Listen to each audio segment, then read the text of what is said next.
We are live again. I love this. It's so fantastic to do this over and over again. Or Yes, what? This is our first time, right? Yeah, we never had to mess yes, up. yes. And as soon as I delete the files, no one will ever know. It is Game Source, the world famous The Game Source podcast, number 139. This is Gerald, better known as Yes, Elvis Lives, and I'm here along with my cohort in crime. This week or this episode, it's Killer X Wolf. It's Chris. How are you today, sir? I'm doing great, doing fantastic.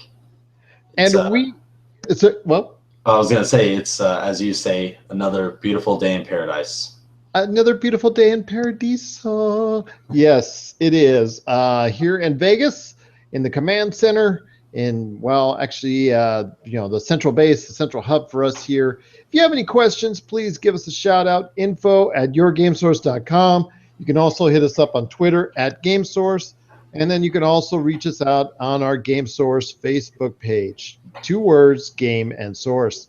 We got a lot of great videos that we've shown recently on our Game Source YouTube page, and as well as the latest info and news you can always find. Our great reviews this week of the Trails of Cold Steel, from Exceed, The Legend of Heroes, Trails of Cold Steel, that Rob McCallum just recently reviewed. That's available on our site, yourgamesource.com, along with our review of the Tower of Deadly Monsters from OSU Water Polo, and also as well a two-part series we're actually going to finish up this week on a review of the Otakon. This took place this past week at the Planet Hollywood Hotel and Casino. Our good friends, they're awesome people. The Johnsons, both Stephanie and Jeremiah, need to be applauded for their efforts. They had a great time, and they wanted to convey everything they could about what's it like at Otakon, both as well, if it comes back here to Vegas, but also as well if you're interested in attending it later this year in the Baltimore area. So I'm here now, and we're going to play a game that's called Rapid Fire with Killer X Wolf. So let's get right to it. It's an abbreviated version of the Game Source podcast today, so we're going to get right into it. And I know you didn't get a chance to stop by CES, but I was there for quite a bit, and I saw all the latest and greatest, all the things that took place in CES, all the interesting new concepts and designs and trends in the consumer electronics industry. But I know you were actually following it along, in fact, because of your familiarity and on a daily basis with consumer electronics, what were some of the kinds of feedback you were getting when it comes to CES?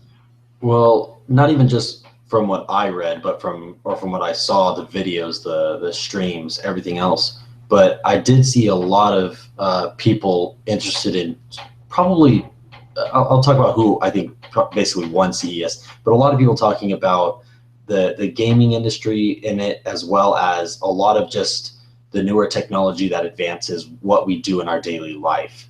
Some of the things provided from companies like Intel, Oculus Rift, Sony, they were all up there with newer technology that we had not thought possible. And some of it that we saw coming, but they perfected it. They showed off a lot of cool things.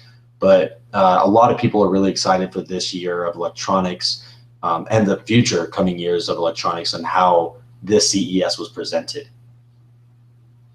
And there was a lot of great things I saw there, just a lot of great technologies. But one of the great things about it was that it wasn't so focused on the latest and greatest in TVs, although 8K was shown there or whatnot.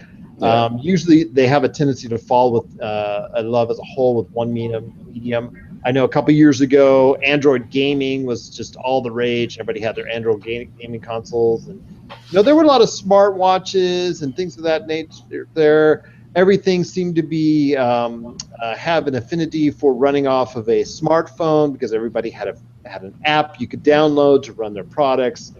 Drones were obviously in high order as well. I personally enjoyed the fact that I saw some advancement in appliances, household appliances such as refrigerators, washers, and dryers, a smart closet by LG, as I'll call it. Yeah. That just riser clothes while you've got them hung up on a rack, which was just truly awesome, and steamed them too, which was truly quite a pleasure to see. Refrigerators by Samsung that you could actually look inside. when you're at the store from your smartphone to see what you're missing, what you're needing. And it also tells you when your food is spoil or whatnot, and how long it's left that's due. But the great things like that, just truly awesome to see and hear. But one of the things, obviously, to touch on, and one of the biggest trends there that seems to be going gaga, everybody's going whoop-de-doo over, was virtual reality. I got a chance to use it firsthand with Samsung Gaming VR. Obviously, you're also as well HTC Vive. There was Oculus Rift with their entry, and then you had Sony with the PlayStation VR. But I want to ask you, virtual reality is going to be coming very, very soon, as of this podcast, very, very soon to consumers, or be made available to consumers. But the price, announced by Oculus Rift recently at $599 for their standard model unit, outstanding, any accessories, peripherals, controllers, or that don't come with it outside the Xbox One controller that's bundled. And then also as well the type of PC you need to run the unit. Let's not even go there. It's high cost for regular consumers to buy and think of at this point in time.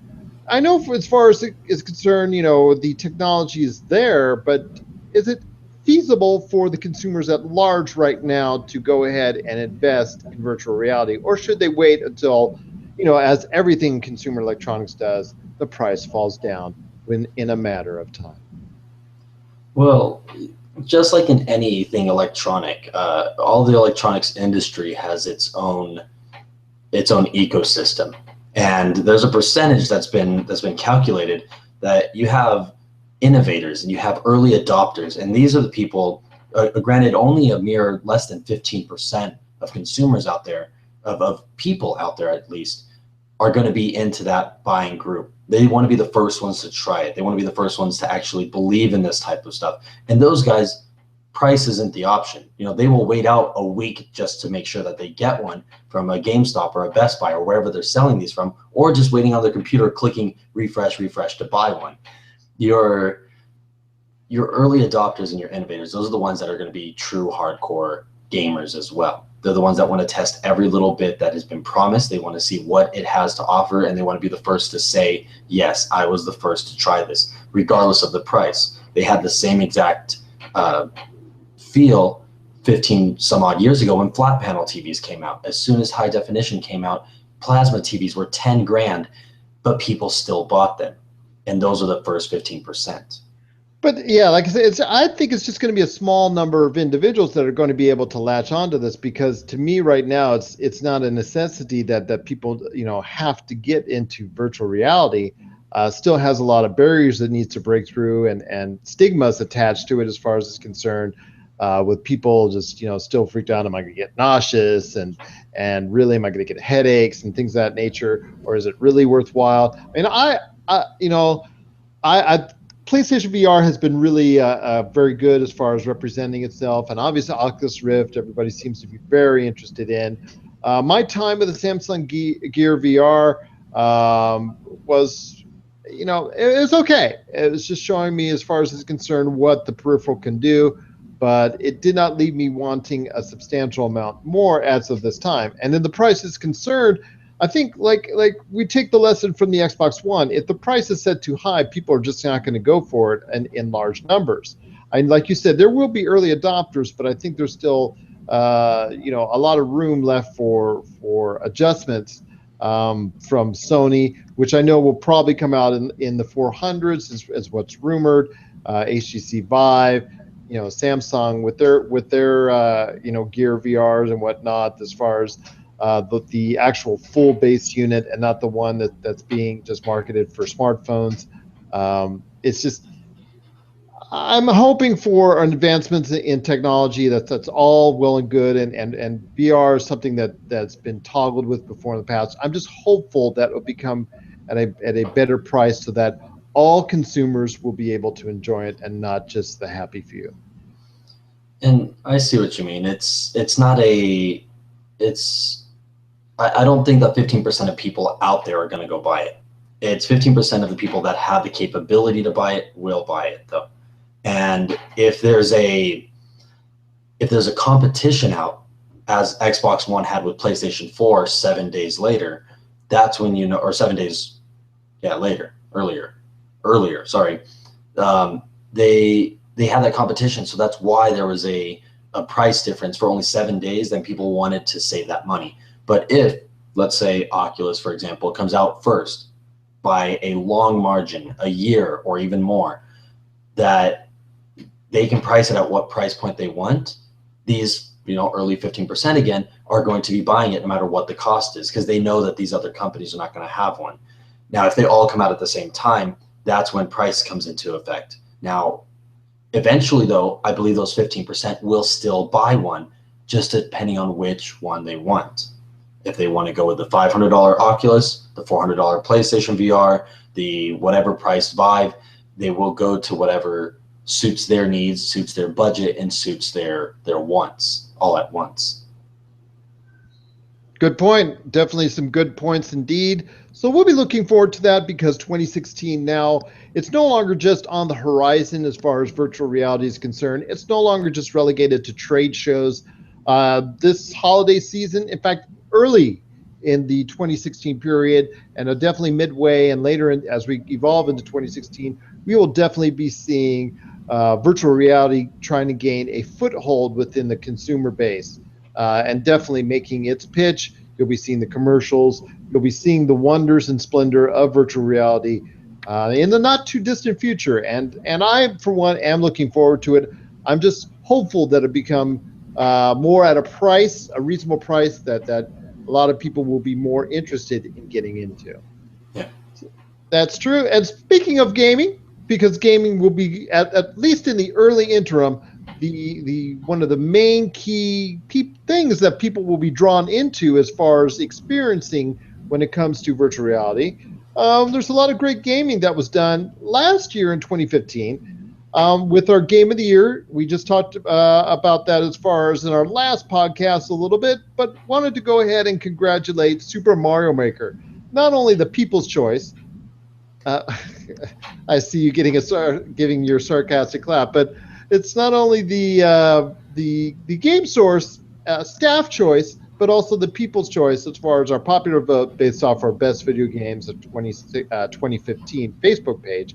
We truly appreciate everyone taking the time out to vote, and also as well, we truly appreciate everyone on the staff for their part in voting for Super Mario Maker. I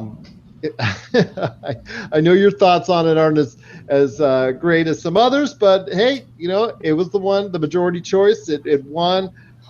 It's a great game. I know a lot of people have truly some great things to say about it. It rated very highly with us, and it is our 2015 Game of the Year. So I do want to congratulate Nintendo on that, and also as well for The Witcher 3 and Fallout 4 for following close behind as far as the Game of the Year voting is concerned. They fell just short to Super Mario Maker, but definitely congrats to Super Mario Maker indeed. But your thoughts, Chris, on Super Mario Maker winning Game of the Year as a whole? As a game, nothing wrong with it. It was a very fun game.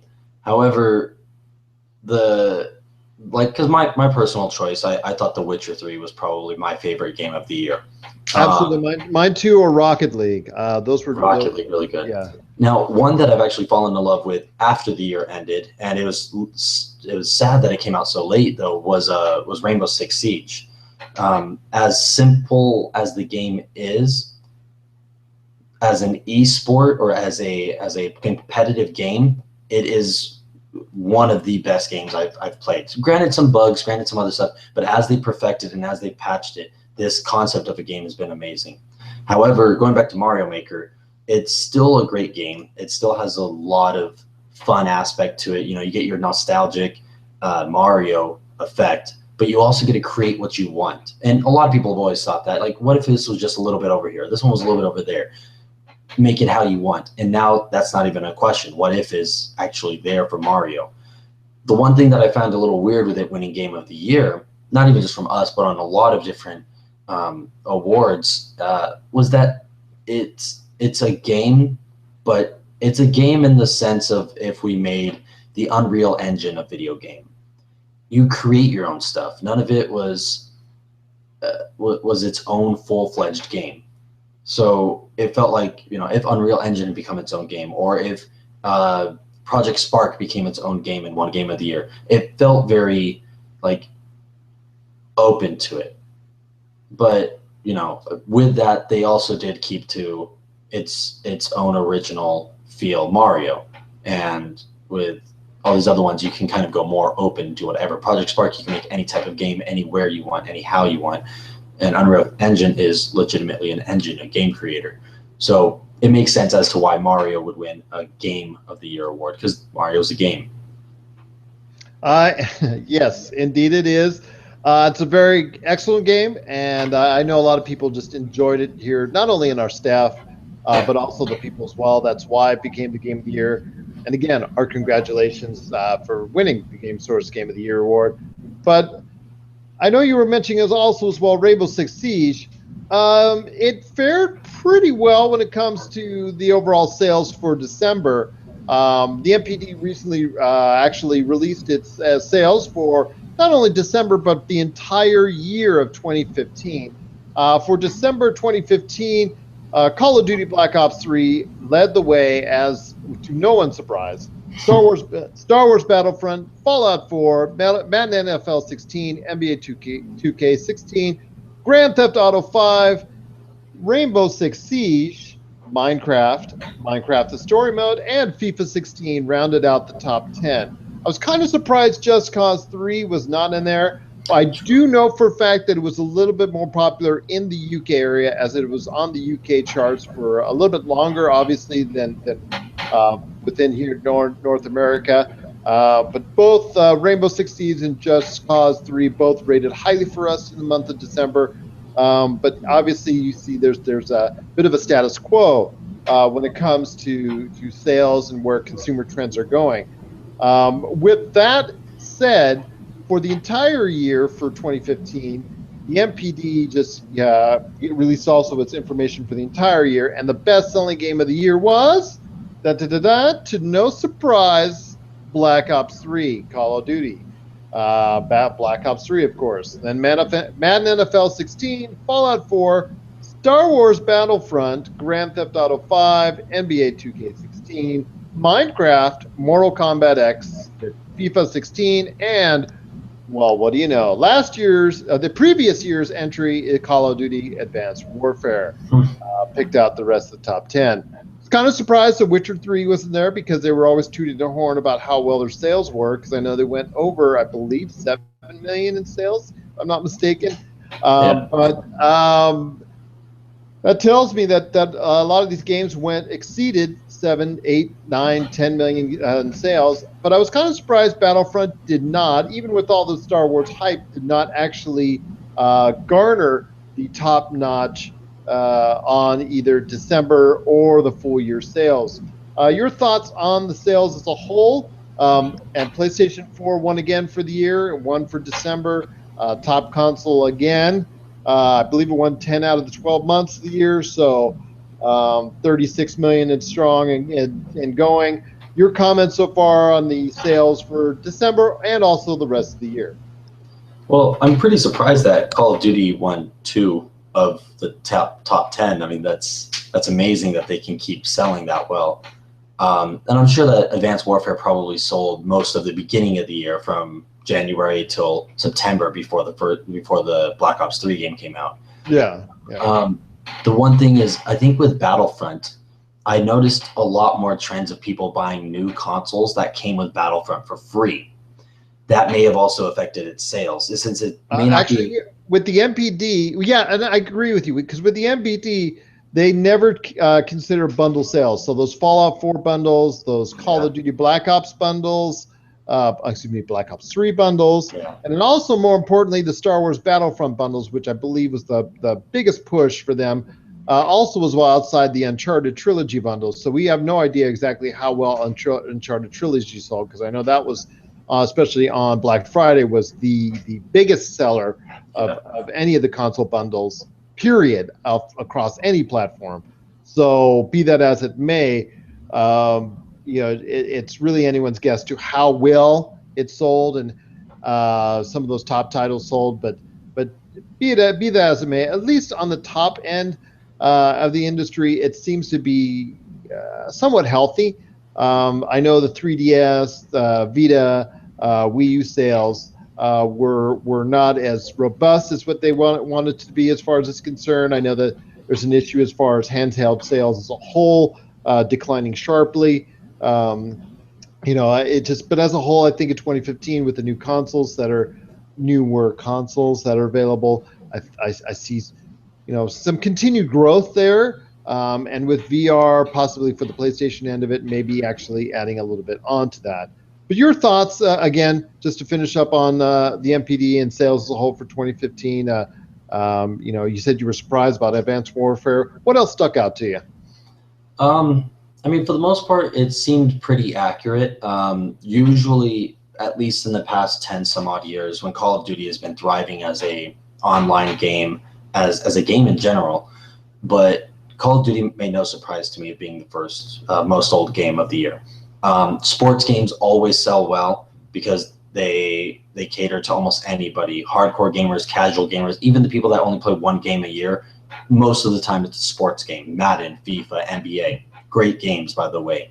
But I think most of it seemed not predictable, but with so many games that came out, so many AAA titles, especially right around the holiday season again, you can't have 15 games make the top 10 list. There's going to be some that straggle. And games like Minecraft still making it, makes sense because that's a game that will almost never die, it seems. If they made that into an MMO of some sort, they could probably beat out World of Warcraft. Thoughts, but that's about it. But all these other games that are out are right where they belong. I think they made a lot of sales and they deserved exactly being where they are. Now we just got to wait for next year and see if the same trend follows. And on that note, just wanted to go ahead and get your thoughts on what games you're looking forward to. The top 5 games that Killer X Wolf, aka Chris, is looking forward to. You'll hear it first here. Yes. Newsflash. So I'm going to start from 5 and go up because it's always more anticipating that way. And that means you got to listen to the rest of the podcast to hear my number 1. So number 5, I'm really looking forward to the new Call of Duty. Just because this one right here, and as everyone is, but I'm a first-person shooter fan. Call of Duty, blah, blah, blah. There we go. Yes. I want to know where they're going to go with this. I mean, if they continue, I've always wanted to know, are they going to continue on with the same series? And the next company is the same company that made Ghost. It's going to be, what? Yeah, it is. I know. But I'm you're not looking. Because Ghost, in my opinion, also commercial opinion, is false to the fact that they couldn't give those suckers away last year, even though it was 2 years old and whatnot, but copies were as low as $1 for such a recent game.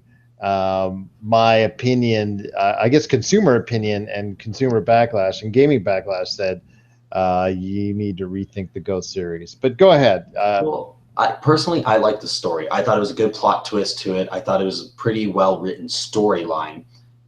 Again, my personal opinion. I also found a lot of bad movies to be good stories. That's just me.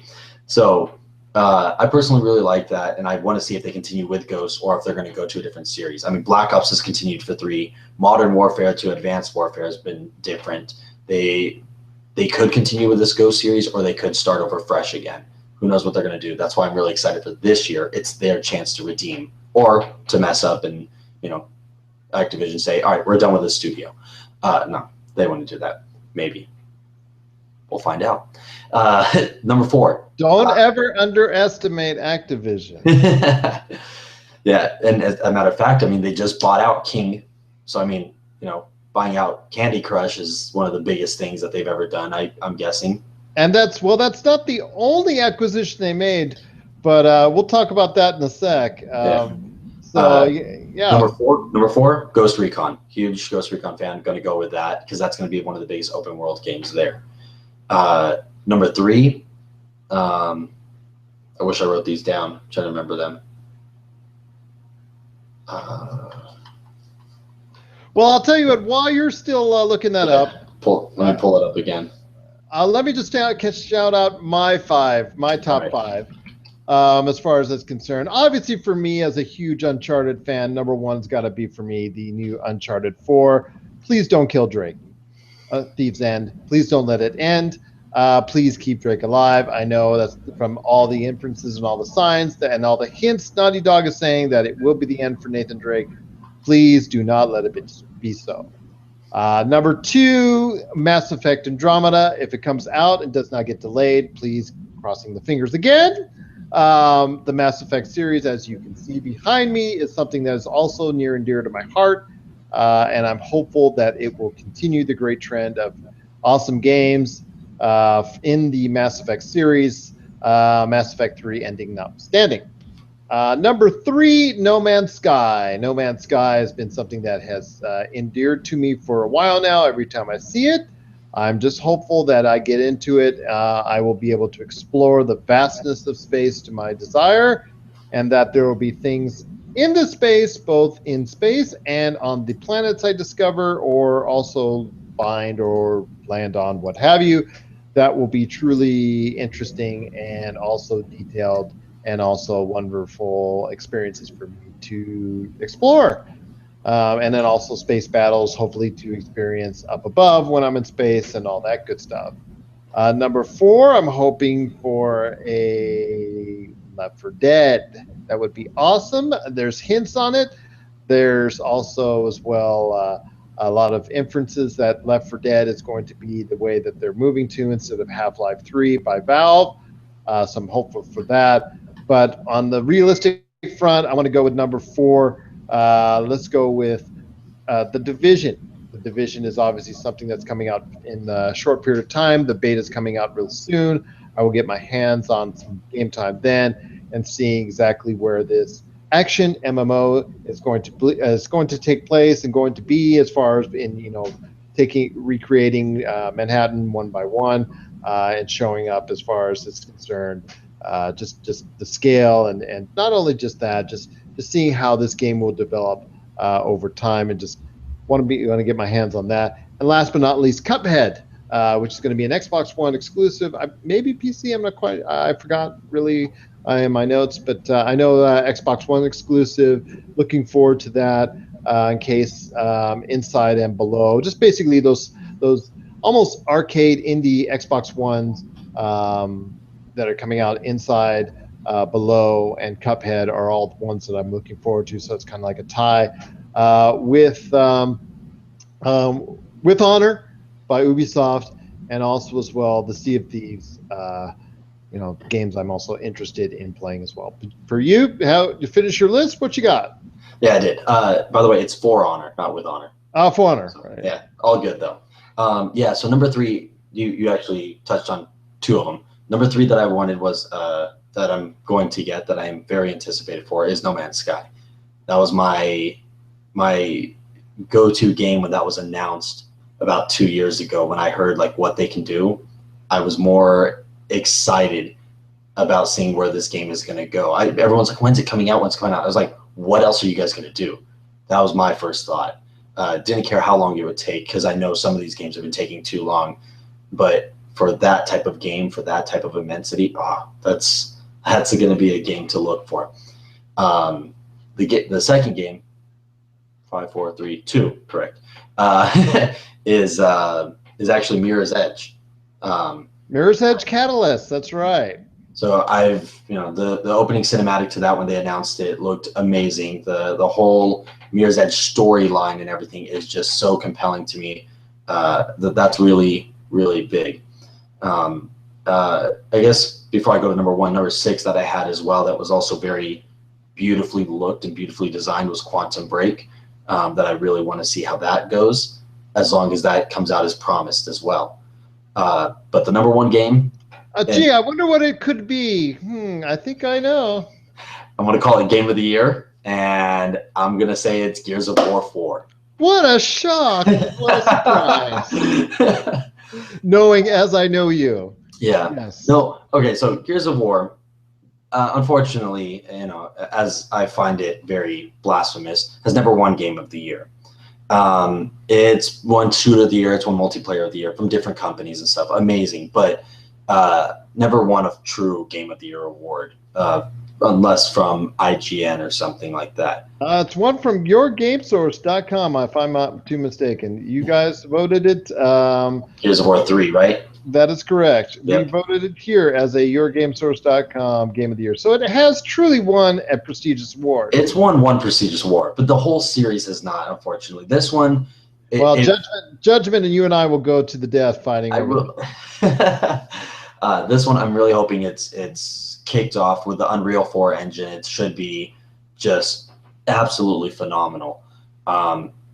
If they do anything as they did with the Gears of War remake, Gears of War 1 remake cutscenes were, that truly looked a lot more beautiful. So if they can create a game from scratch with that, I think it's going to look a lot better. It's going to feel a lot better. And if they can keep the storyline going, I'm going to fall in love with it all over again. I certainly hope so, because like I said, Judgment left a bad taste in a lot of people's mouths, including my own. Longtime Gears fans, such as myself, who own the series, were sadly disappointed with that last entry. But now it's in the hands of Rod Ferguson as a whole and his new company that's totally dedicated to making everything Gears of War related. I'm looking forward to it as well. But the one thing, like I wanted to say, it's a great game. May not win Game of the Year. I'm still going to keep my heart on it. One game that I do think will win a Game of the Year, and it's also another game I want to add to my top 5, 6, 7, wherever you want to put this now, is Dark Souls. So Dark Souls 3 coming out very shortly, within the next couple of months, and it's got a lot already out that people are dying over. They're taking the mechanics and the fluidness of Bloodborne, but the graphic design and the nostalgia effect of the way you play Dark Souls, combine those two, make them a baby, and then they've got Dark Souls 3 in this sense. Watching the videos, watching everyone talk about it and look at it, I cannot be more excited. As a masochist as I am for video games and dying over and over and over again in Dark Souls just to beat it, I'm ready to do that again for a whole new story. And this time, it's going to be hell, but I will enjoy it every single second. Awesome indeed. And I look forward to it as well. A lot of great titles coming out, and we definitely just a little taste of just some titles we here are looking forward to. So we're going to wrap this thing up here with just a couple quick last things as far as is concerned.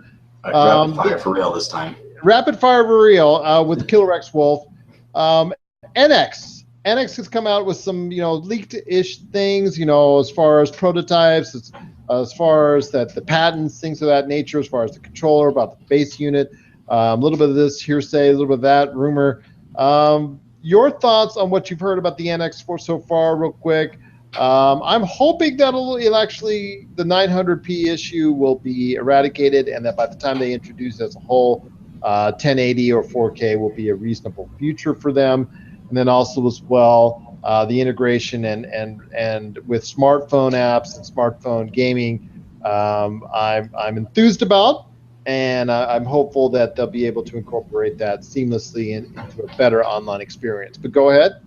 Yeah, I mean, some of these that are rumored around, I don't know if this is going to come out and be true, but for it to work multi-platform, to work with smartphones and other computers and devices, it sounds like a big leap for Nintendo now that they're trying to outsource it from outside of just, it's all proprietary. You can only work it with this. Maybe you can work it with a 3DS. Now they're like, you can do everything with it and take it anywhere or do something else with it and integrate the stuff you already have at home and not have to just buy ours. That's a pretty bold move, considering Microsoft and Sony are still trying to get into that. I mean, they do have Smart Glass and the PlayStation app and stuff like that to integrate your current existing technology with your console. But if NX does it the same way or does it better and they work to more devices, Nintendo can jump back up on their game, since they've fallen off the horse since 2010-ish, and now step up as a main competitor in this gaming industry again. And we get have the big three. Absolutely, because I am definitely hopeful for Nintendo. I know A lot of individuals, as far as it's concerned, have shared my concern over the company in recent past. But this business as a whole works so much better when there's so much better competition. I'm hopeful that all three publishers and console makers will be able to produce quality products in the future, and it's going to start hopefully with the NX coming out. Well, if rumors true, later this year. Yep. And finally, the last question is going to touch on esports real quick. As esports, I think it's becoming a little bit more stars, poking their nose as far as within the broader consumer realm. Because in the past month, we've had a lot of interesting topics come up as far as esports is concerned, with EA and Activision becoming really, really focused on their e-gaming with divisions being made. With Activision buying MLG, Major League Gaming, with both ESPN now putting dedicated time not only on their networks but also on their online programming with stories and information on the esports gaming scene. They actually just did a news story dealing with the substance abuse or actually preference for Adderall and other gaming drugs in order to enhance performance, and noted a story on that. But also as well, Turner Sports, making such a big splash at CES in announcing that they're now committing to a long-term esports gaming plan. So with all this going on, and obviously already all that we see on Twitch, on YouTube Gaming, on all this stuff as far as it's concerned, these kids that are, by the way, you would be an old man in the e-gaming scene, by the way. I am actually. I've followed a couple esports teams, and when they're talking about interviews, and he's, one guy on their team is like, yeah, I'm talking to all my younger colleagues and this, and they call me the old guy because I'm 21, and I'm like, 21 and you're old? No way. Well, it's all about reaction time, and Yeah. obviously that's why the need for some individuals within the e-gaming scene to go and resort to that type. For me, I just take a good strong, cup of Coke and glad, there you go. Give me some Coca-Cola, I'm all set. But that's fine for me. But obviously, as well, when there's lots now, there was lots of money involved before with Dota, Counter-Strike, and all the MOBAs and the FPSs that are now getting involved, fighting games as far as it's concerned. Yeah. We all know about Evo and all that, and all these dollars being bandied about. And then they go on Twitch and YouTube Gaming and show off as far as it's concerned, and thousands and thousands of viewers turn in there. But my question to you is, now with all these other corporate entities really putting they're not just dipping their toe in the water, they're actually just diving right in. Your thoughts on where the esports gaming can go, and we'll shoot out from there. Well, I think it's that as esports, I mean, since they've already breached into ESPN and showing, world tournaments off of ESPN, and they're using Twitch and other streaming sites to give a much more broad audience to view these things for free, essentially, that don't have to actually fly out to New York or fly out to Seattle or somewhere to watch these tournaments. Since they're giving it a lot more casual viewing now, you can watch it from your TV, from your computer, from your smartphone, tablet, anything. I think more people are going to be able to watch this and get into it. Therefore, tell their friends, hey, you need to watch this, get into it. Word of mouth, I think, is a great advertisement as it is for it. But the people that they tend to catch onto are people that like to play the game. So what they have to first do is make sure the game is playable amongst millions of people. Once it is, those millions will watch the few dozens that are the best in the world.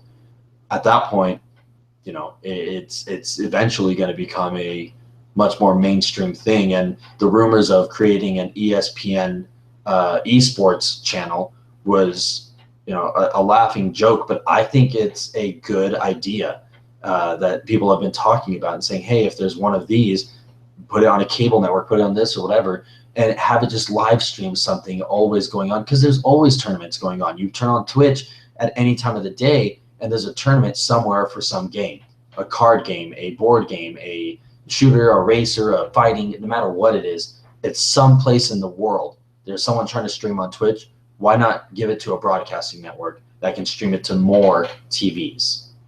Or play highlights. You know, they do that all the time. They play reruns for football games, basketball games. Why can't they rerun the World Championship for League of Legends, for Dota, for Counter-Strike, for Call of Duty, anything out there? Personally, really passionate about it. I want it to happen. I want it to be a big thing, and it will. I hope so too, but it's also as well, I think it also involves the personalities involved, not just the gamers becoming, you know, household names, but also being able to take that spotlight and do something with it, and also the announcers being something that comes across as friendly. If they do come across as gaming centric and not approachable by the regular consumer audience at large, I don't see it evolving beyond a certain point. I see a ceiling, and that's it. If it comes to the point where there's some personalities, both in and out of the gaming scene, that get involved or that are involved, that they highlight. I basically, like MMA. MMA really didn't take off until the personalities started to be showcased. Yeah, absolutely. You know, and that's what I'm going to equate esports to is MMA.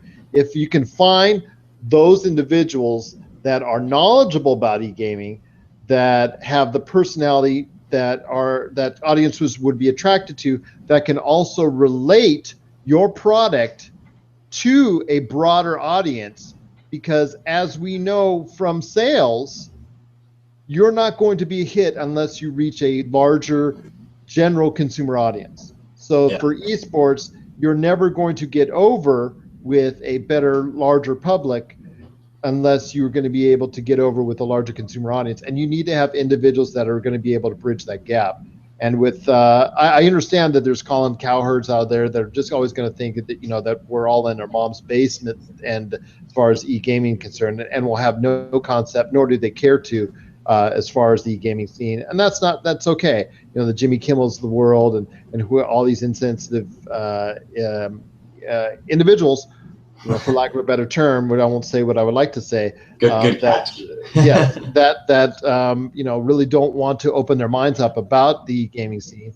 That's not sports. I'm not going to tell you it's sports or athletics or things of the nature, but it is a competitive scene, and it does get fun. It does get interesting, and if you are at least even remotely interested in watching this, you know, it's something maybe hopefully in the coming months that you'll be able to get a chance and just watch for a few minutes. You might like what you see, but there just has to be those individuals both in the tournament themselves, in the gaming scene themselves, and then also as well being able to commentate on it. That's going to be able to get over to a broader audience. I didn't mean to use the wrestling term there, but I used the pro wrestling term there, to get over to a broader audience. If MMA can do it, I believe also the e-gaming scene can do it as well. I won't say they will, but I say that there's at least a lot of promise there. So. Yeah. And actually, final thoughts? Going to actually what you said with MMA in this, the greatest thing, and I wish that this guy could be a spokesperson for esports in some way. Last night I was watching Twitch, and I decided to watch a Rainbow Six Siege stream. Randomly, went to one of the first 5 streams I saw. Wasn't even the top streamer. Clicked it, and I'm watching the guy, and I'm like, he looks super familiar. He looks extremely familiar. He sounds familiar.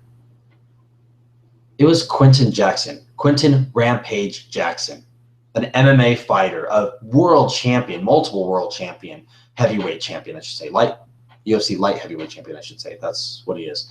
And he was streaming. He was playing the game, playing with friends, playing with people randomly online.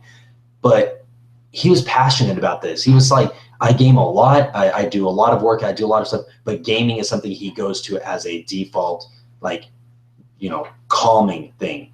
And granted, he wasn't calm half the game. He was more rampage, if you will. Is Quentin Jackson ever calm? Never. And it was amazing to watch. I'm like, this guy should obviously be out there advertising the fact that he plays this game, because, you know, when people say, oh, you know, only these these stereotypical gamers play this and this. Well, this guy didn't play for money. He was making money on Twitch. Obviously, he had enough streamers, enough viewers, subscribers. People were donating to him. He was making money. But if he were to come out and say, that he does this kind of stuff, a lot of these other people will be like, okay, he plays, he's good. But they're not going to talk about it. They're not going to bring it up and say, well, then you must be a fat guy sitting in your basement. They'll get their ass kicked, for, sorry, lack of a better term. Rampage Jackson, at least made me realize that games are not just for one type of people. They can be for anybody, superstars, athletes, kids in their basement, kids with their parents, or just people that want to have a good time. Casual users, men, women, children, old, young. It doesn't matter what your orientation is in it, that you're going to play games regardless if you're great or just good or do it for fun or do it for money. There are people out there that play games. So if they can get this out there and everyone can see that everyone plays games, everyone eventually plays baseball. Everyone eventually plays basketball, football in some kind of way. You play catch with your parents or family or friends. That's a form of baseball. You're catching and pitching at the same time. Football, you can also play catch. You can actually go out and play basketball, kick a ball around as soccer. You don't have to be a professional, but it's on the air. Video games, if it goes on the air as a professional sport, people should respect that there are people out there that play this professionally and some people that play it casually. And both audiences would love to watch it.